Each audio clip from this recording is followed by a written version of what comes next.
तो लोकसभा के 2 उपचुनावों का बिगुल बज चुका है। रामपुर से कौन होगा उम्मीदवार समाजवादी पार्टी का और कौन बीजेपी से लड़ेगा, जानिए।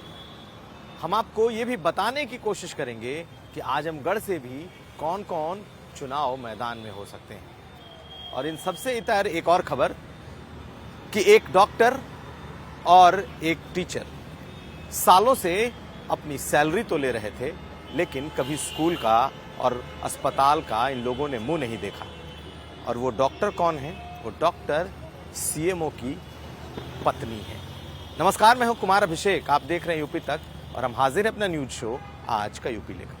तो रामपुर उपचुनाव में कौन होगा प्रत्याशी? सबसे ज्यादा चर्चा इस वक्त ये है कि आजम खान के परिवार के किसी को ये टिकट दिया जा सकता है, लेकिन आजम खान के करीबियों की माने तो आजम खान इस बार अपने परिवार से शायद चुनाव नहीं लड़ाएंगे और ये जोखिम वो नहीं उठाएंगे। चर्चा अजीज कुरैशी के नाम की है, जो पहले यूपीए के दौरान राज्यपाल भी रह चुके हैं। परिवार को लेकर सबसे ज्यादा चर्चा आजम खान के बहू की थी और फिलहाल 2 नाम सबसे ज्यादा चर्चा में हैं और वो सिद्रा अदीब आजम, जो कि आजम खान की बड़ी बहू हैं। इनकी चर्चा सत्ता के गलियारों में है और दूसरी तरफ अजीज कुरैशी, जो आजम खान के करीबी माने जाते हैं और आजम खान के आसपास के लोगों का मानना है कि हो सकता है कि वो इस बार परिवार पर दांव न लगाएं, परिवार पर दांव लगाने का जोखिम वो न उठाएं। उधर दूसरी तरफ बीजेपी में फ्रंट रनर के तौर पर देखा जाए तो नाम मुख्तार अब्बास नकवी का है, लेकिन जया प्रदा का नाम भी उस फेहरिस्त में शामिल है जो रामपुर से चुनाव लड़ सकता है। ये दोनों लोग पहले सांसद रह चुके हैं।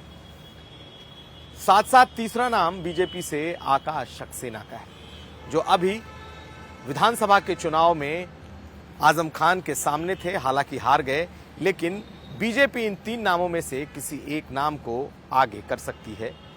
जया प्रदा का नाम भी बहुत तेजी से रामपुर से बीजेपी की लिस्ट में चल रहा है, लेकिन बड़ा सवाल ये है कि क्या आजम खान सचमुच अपने परिवार से किसी को लड़ाना चाहेंगे? अखिलेश यादव के साथ 3 घंटे की मीटिंग में एक चीज तो तय हो गई कि रामपुर का टिकट उसी को जाएगा जिसे आजम खान चाहेंगे, लेकिन आजम खान इस बार शायद अपने परिवार को लड़ाने का जोखिम न उठाएं। अब जानते हैं कि आजमगढ़ का क्या हाल। जैसे रामपुर में आजम खान के परिवार के चुनाव लड़ने की चर्चा है, वैसी ही चर्चा आजमगढ़ में डिंपल यादव के चुनाव लड़ने की। लेकिन क्या अखिलेश यादव भी डिंपल यादव को ये उपचुनाव लड़ाने का जोखिम उठाने जा रहे हैं? फिलहाल ये कहना मुश्किल है, क्योंकि आखिरी फैसला अखिलेश यादव को करना है। लेकिन एक चर्चा ये है कि आजमगढ़ से रमाकांत यादव सबसे मुफीद उम्मीदवार हो सकते हैं। रमाकांत यादव कई बार आजमगढ़ से सांसद रह चुके हैं, बीजेपी से भी रह चुके हैं। ऐसी स्थिति में वो आजमगढ़ के एक अच्छे कैंडिडेट के रूप में समाजवादी पार्टी के सामने हैं। लेकिन पार्टी के भीतर का एक बड़ा धड़ा ये चाहता है कि डिंपल यादव को आजमगढ़ से इसलिए चुनाव लड़ाया जाए क्योंकि ये परिवार की सीट है और परिवार से कहीं ना कहीं इमोशनली अब आजमगढ़ कनेक्ट हो चुका है। मुलायम सिंह यादव और उसके बाद अखिलेश यादव, और अगर अखिलेश यादव छोड़ते हैं उस सीट को तो बीजेपी अब पूरी ताकत झोंकेगी। ऐसी स्थिति में ये सीट डिंपल यादव को लड़ना चाहिए और यही खतरा अखिलेश यादव के सामने भी है कि डिंपल यादव को अगर लड़ाते हैं और बीजेपी अपनी पूरी ताकत झोंकती है, जो वो झोंकने जा रही है, तो फिर ये लड़ाई कैसी होगी। उधर बीजेपी की तरफ से एक बार फिर निरहुआ का नाम सबसे आगे है और निरहुआ चुनाव मैदान में ताल ठोकने की तैयारी कर रहे हैं।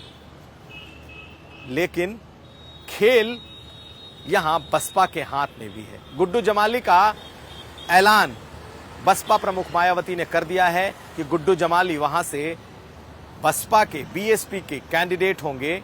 ऐसी स्थिति में आजमगढ़ का चुनाव बेहद ही दिलचस्प होने जा रहा है और अखिलेश यादव की चिंता ये भी है कि गुड्डू जमाली के लड़ने की सूरत में क्या वो डिम्पल यादव को वहां चुनाव में उतारेंगे। इस पर तमाम नजरें बनी रहेंगी। और अब अगली खबर, अमरोहा में आज एक सीएमओ ने एक दूसरे सीएमओ की डॉक्टर पत्नी को ही गलत तरीके से नौकरी करते हुए पकड़ लिया। अमरोहा सीएमओ ने जांच में यह पाया कि एक महिला डॉक्टर सालों से लापता हैं और सरकार से कई सालों से वो वेतन और भत्ते लगातार ले रही हैं। इस जांच के बाद सरकार की जब नजरें पड़ी तो पता ये चला कि वो डॉक्टर भी, वो महिला डॉक्टर भी एक दूसरे सीएमओ की पत्नी हैं, जो कि इस वक्त भी एक जिले में तैनात है। और ये महिला डॉक्टर पिछले कई सालों से यहां कई सीएमओ के रहते हुए कभी ड्यूटी उसने अस्पताल में नहीं की और लगातार वेतन और भत्ते उठाती रही। कौन है ये महिला डॉक्टर?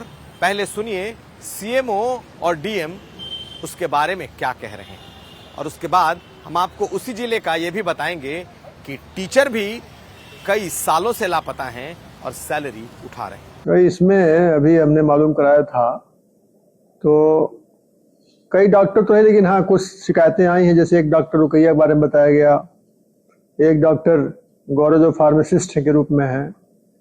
तो सीएमओ साहब को मैंने इसके लिए जांच के लिए अधिकृत कर दिया है।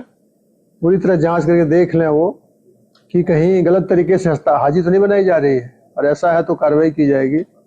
और जांचोपरांत जो रिपोर्ट आएगी तो उसमें हम लोग इसमें विधिक कार्रवाई करेंगे और ये सुनिश्चित किया जाएगा कि जो डॉक्टर तैनात है वो समय से आएगा और समय से काम करेगा, तभी उसका सैलरी निकलेगा।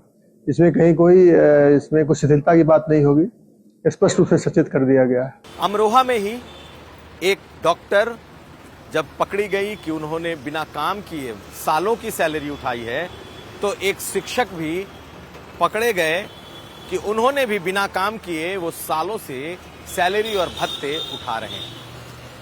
जो बेसिक शिक्षा अधिकारी है उन्होंने भी ऐसे कई मामले पकड़े और ये कहा कि कई शिक्षक ऐसे हैं जो लापता हैं, लेकिन उनकी सैलरी उठाई जा रही है। तो ये था आज का यूपी। हम फिर हाजिर होंगे, तब तक आप देखते रहिए यूपी तक।